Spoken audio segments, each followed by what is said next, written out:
तर आज आपण बनवतोय झणझणीत सुकी चटणी। तर सुक्या चटणीसाठी आपण घेतलेला आहे मिरच्या, लाल मिरच्या जे तिखट आहेत आणि हे शेंगदाणे रोस्ट करून घेतलेले आहेत ऑलरेडी आणि हे सुकं खोबरं जे किसून आपण भाजून घ्यायचं आहे आणि हे सफेद तीळ आहेत ते आपल्याला भाजून घ्यायचे, व्यवस्थित रोस्ट करायचे।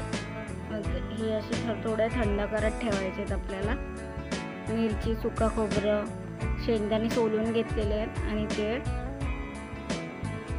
हे 2 लसूणचे कांदे घेतलेले आहेत ते आपल्याला सोलून घ्यायचे सगळे लसूण। सर्वात आधी इथे आपल्याला मिरची बारीक करून घ्यायची आहे। त्यानंतर मिरची बारीक झाल्यावरती आपल्याला तीळ टाकायचे, ते बारीक करून घ्यायचे। ते बारीक झालं की असं चमच्याने व्यवस्थित मिक्स करून परत एकदा बारीक करून घ्यायचे। मग त्यात थोडीशी लसूण टाकून मग ते बारीक करून घ्यायचे व्यवस्थित। इथे शूट करायला कोण नव्हतं तर मग पप्पांनी मला हेल्प केली ग्राइंड वगैरे करायला। सो त्यांनी हे असं ग्राइंड करून घेतलं लसूणसोबत आणि परत एकदा प्रॉपर असं मिक्स करून घेत आहेत। मिक्स करून झाल्यावर आता पप्पा ते काढून घेतील चटणी एका भांड्यामध्ये, अशी काढून घ्यायची आहे। मग ते काढून झाल्यानंतर आपल्याला शेंगदाणे बारीक करायचे, तो आपण पहिला शेंगदाणे घ्यायचे मिक्सरच्या भांड्यामध्ये। आता आपण शेंगदाणे मिक्सरला वाटून घेऊया, त्याची पावडर करून घ्यायची आपल्याला, व्यवस्थित एकदम बारीक पावडर करून घ्यायची। थोडंसं जाडसर राहिलं असेल तर आपण परत मिक्सरला लावून घ्यायचं आहे ते।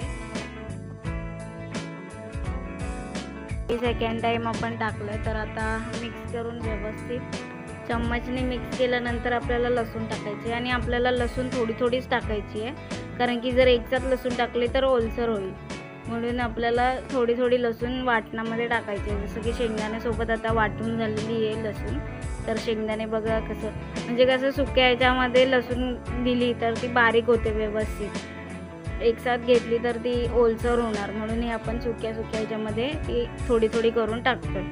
तर हे असं शेंगदाण्याचं काढून घेतलंय। आता आपण खोबरं बारीक करून घेऊया। सगळं खोबरं आपल्याला मिक्सरमध्ये टाकायचं आहे आणि चांगलं बारीक करून घ्यायचं आहे।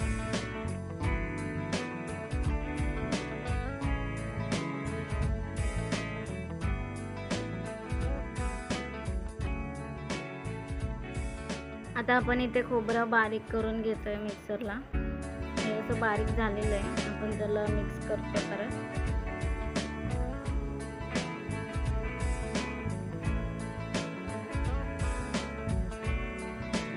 मिक्स झाल्यानंतर आपल्याला लसूण टाकायची आहे, ते पण आपल्याला त्याच्या खोबऱ्यासोबत मिक्स करून घ्यायचे व्यवस्थित आणि मग परत मिक्स करून घ्यायचं आहे। आणि इथे पूर्ण मिरची, शेंगदाणे आणि खोबऱ्याचा मसाला आपण केलेला आहे तो रेडी आहे। त्याच्यामध्ये आपल्याला चवीनुसार मीठ टाकायचं आहे वरतून, जास्त नाही टाकायचं, खारट होण्यासारखं नाही टाकायचं, थोडं मीडियम चवीनुसार, आणि मग व्यवस्थित चमच्याने मिक्स करून घ्यायचं आहे।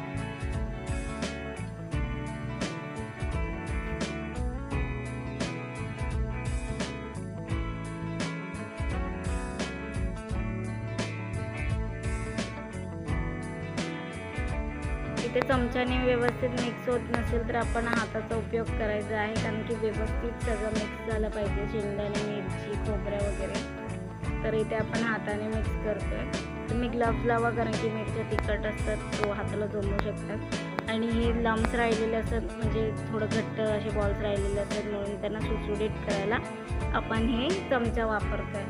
तर ती व्यवस्थित चटणी सुटसुटीत झाली पाहिजे।